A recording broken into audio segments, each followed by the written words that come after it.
Hey, it's Joel with another bite-sized piece of hope from Glenwood and Rockingham. I want to talk to you today about the just living by faith. And yesterday we touched on this.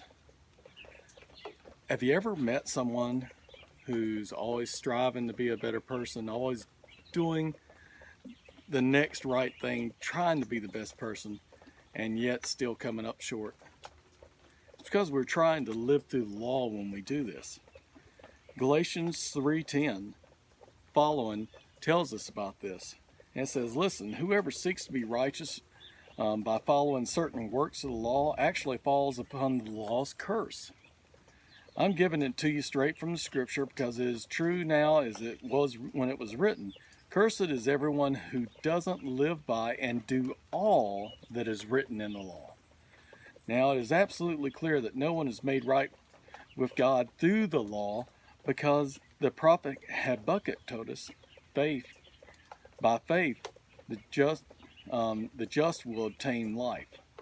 The law is not the same as life that is formed in faith. In fact, you were warned against this when God said, "The one who observes my laws will live by them."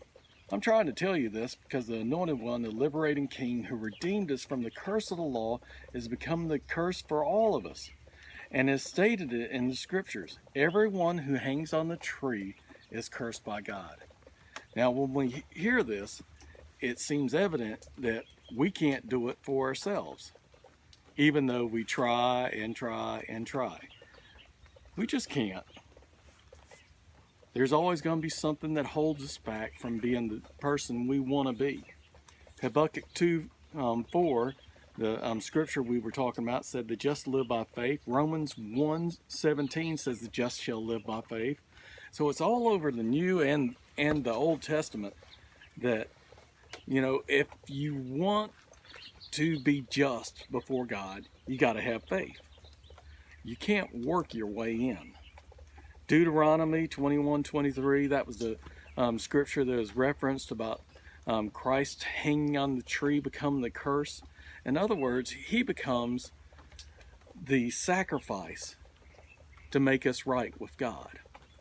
Romans 8:3, he did what the law couldn't. You and I will never build our way back. There's just certain things we can't do. But thanks to Christ, he did for us. And 2 Corinthians 5:21 says that he was made to become sin for us. He took on our sin to make us right. And so there's relationships that you and I have that we wish were better. And, sometimes you work for years and you just can't make any leadway to making it any better. Guess who's made it better? Christ.